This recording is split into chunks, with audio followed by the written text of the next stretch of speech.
السلام علیکم دوستو، آج ہم بات کریں گے کہ قرضہ لے کر قربانی کرنا جائز ہے یا نہیں۔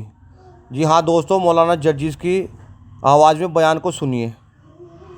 قرضہ لے کر قربانی آپ کر سکتے ہیں، لیکن ایک وعدہ کیجئے۔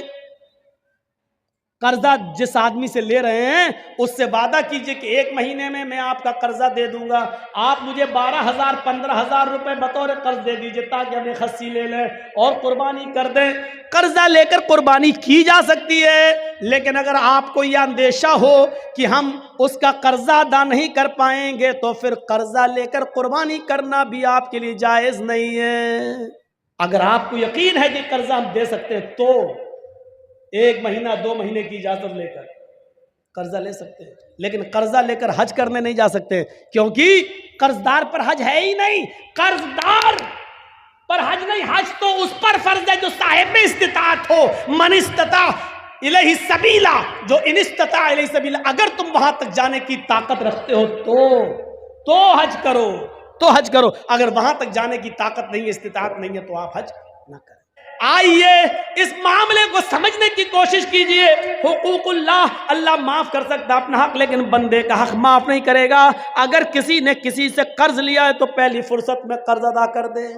اسی لیے جنازے کی نماز پڑھانے سے پہلے یہ پوچھ لینا چاہیے، لیکن جنازہ پڑھانے والے کی ذمہ داری ہے کہ میت کا جنازہ پڑھانے سے پہلے اس کے رشتہ داروں کو سامنے لا کر، اس کے بیٹے، اس کی اولاد کو سامنے لا کر پوچھے کہ مرنے والے پر کسی کا کوئی حق تو نہیں ہے، اور جنازے میں صفیں لگ جائیں تو پوری پبلک سے پوچھا جائے کیا مرنے والے کا کسی کے اوپر کوئی قرض تو نہیں تھا۔ اگر ایک بھی آدمی کھڑا ہو کر یہ کہہ دے کہ مرنے والا میرا قرضدار تھا، مرنے سے پہلے اس نے قرضہ لیا تھا، قرضہ دیے بغیر مر گیا، تو پھر اس کے اوپر جنازہ نہیں پڑھا جائے گا۔ سن رہے ہیں آپ؟ پھر اس پر جنازہ نہیں پڑھا جائے گا۔ پھر اس کے گھر کا کوئی آدمی کھڑا ہو کر، اس کا بیٹا یا اس کا بھائی کھڑا ہو کر یہ کہے گا کہ اپنے باپ کا قرضہ میں ادا کروں گا۔ جب بیٹا یا گھر کا کوئی وارث یہ کہے کہ میں اس میت کا قرضہ میں ادا کر دوں گا، اتنا روپیہ تمہارا قرضہ میں دے دوں گا، جب اس بات کی گارنٹی جب کوئی لے گا تب اس کا جنازہ پڑھا جائے گا۔ آپ سمجھ رہے ہیں کتنا بڑا معاملہ ہے یہ بندوں کا معاملہ۔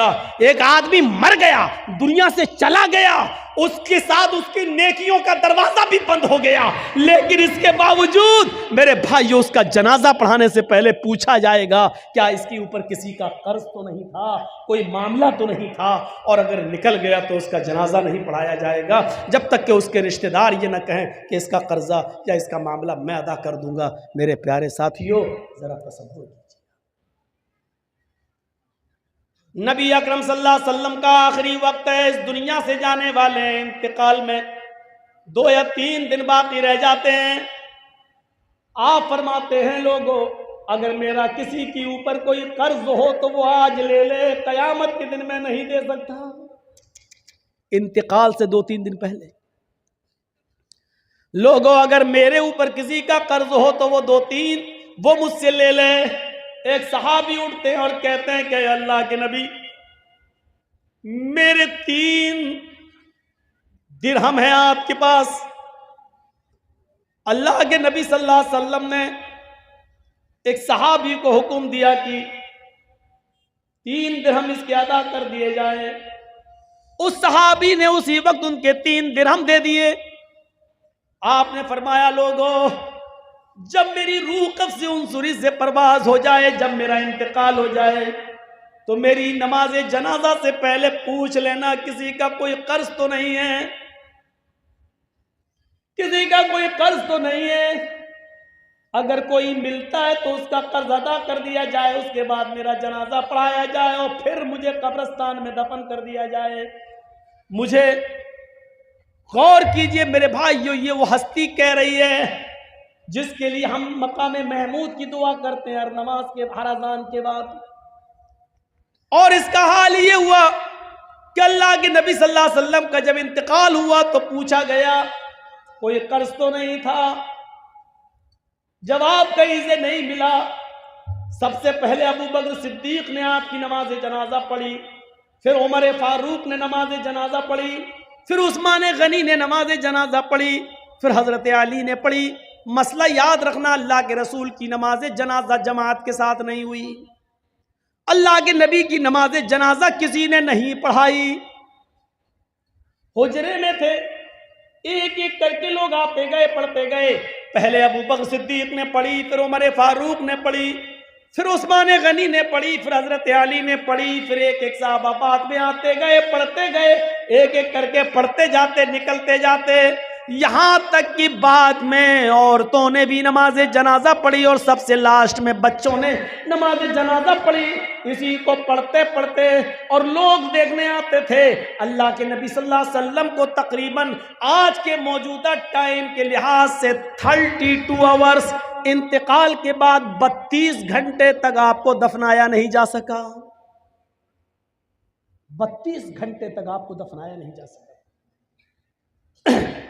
اور اس کے بعد جب آپ کو دفنا دیا گیا، مٹی آپ کی ہو جاتی ہے، تو حضرت ابو بکر صدیق جب تک خلیفہ رہے اعلان کرتے رہے، لوگوں اگر نبی اکرم صلی اللہ علیہ وسلم کا قرض کسی کے اوپر ہو تو وہ مجھ سے لے لے۔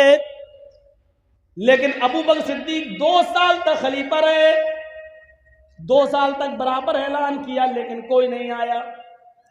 پھر حضرت عمر فاروق کا زمانہ آیا، حضرت عمر فاروق کے پورے 10 سال تک اعلان ہوتا رہا، اگر نبی اکرم کا قرض کسی کے اوپر ہو، اگر کسی نے نبی کو قرض دیا ہو اور اس کا قرض باقی ہو تو وہ عمر سے آ کر لے لے۔ حضرت عمر فاروق کے 10 سال کی خلافت میں بھی کوئی قرضہ لینے نہیں آیا۔ حضرت عثمان غنی کا جب زمانہ آیا تو 12 سال تک اعلان کیا جاتا رہا، اگر نبی اکرم نے کسی سے قرض لیا ہے تو وہ آ کر مجھ سے قرض لے لے، میں نبی کا قرض دینے کے لیے تیار ہوں۔ لیکن 12 سال تک عثمان غنی کے زمانے میں بھی کوئی قرض لینے نہیں آیا۔ ذرا اندازہ لگائیے کہ قرضے کا معاملہ کتنا بھیانک ہوتا ہے۔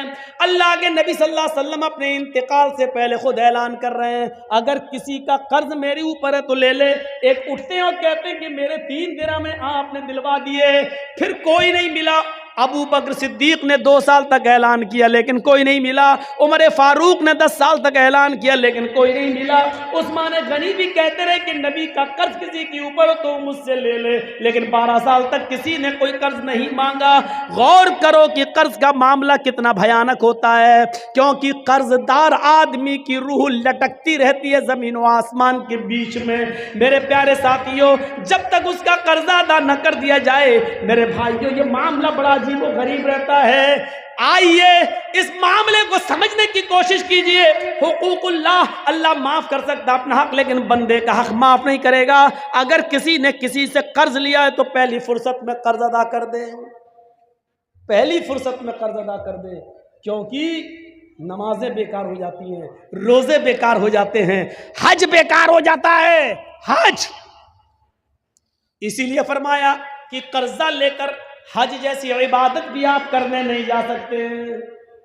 قرضہ لے کر قربانی آپ کر سکتے ہیں، لیکن ایک وعدہ کیجئے، قرضہ جس آدمی سے لے رہے ہیں اس سے وعدہ کیجئے کہ 1 مہینے میں آپ کا قرضہ دے دوں گا، آپ مجھے 12,000 15,000 روپے بطور قرض دے دیجئے تاکہ ہمیں خصی لے لیں اور قربانی کر دیں۔ قرضہ لے کر قربانی کی جا سکتی ہے، لیکن اگر آپ کو یہ اندیشہ ہو کہ ہم اس کا قرضہ ادا نہیں کر پائیں گے تو پھر قرضہ لے کر قربانی کرنا بھی آپ کے لیے جائز نہیں ہے۔ اگر آپ کو یقین ہے کہ قرضہ ہم دے سکتے ہیں تو 1 مہینہ 2 مہینے کی اجازت لے کر قرضہ لے سکتے ہیں، لیکن قرضہ لے کر حج کرنے نہیں جا سکتے، کیونکہ قرضدار پر حج ہے ہی نہیں۔ قرضدار پر حج نہیں، حج تو اس پر فرض ہے جو صاحب استطاعت ہو، من استطاع الیہ سبیلا، جو ان استطاع الیہ سبیلا۔ اگر تم وہاں تک جانے کی طاقت رکھتے ہو تو حج کرو، تو حج کرو، اگر وہاں تک جانے کی طاقت نہیں ہے، استطاعت نہیں ہے تو آپ حج نہ کریں۔ اتنی بری عادت کہاں سے کہاں نکل گیا اور کہاں بہت گیا، یہاں پہنچ گیا میں تو میں کہہ یہ رہا تھا کہ ہم اپنے دوستوں کو کھلا سکتے ہیں، دشمنوں کو نہیں، لیکن اللہ رب العالمین کو دیکھیے، وہ اپنے دوست اور دشمن سب کو کھلاتا ہے۔ مومن و کافر سب کو کھلاتا ہے، یہ ہے رب العالمین۔ اس کے بعد آئیے دوسری آیت پر، الرحمن الرحیم، کتنی بڑی نعمت ہے، وہ بڑا ہی رحم کرنے والا، انتہائی مہربان ہے۔ اللہ کتنا بڑا مہربان ہے یہ سمجھنے کے لیے بعد میں ہم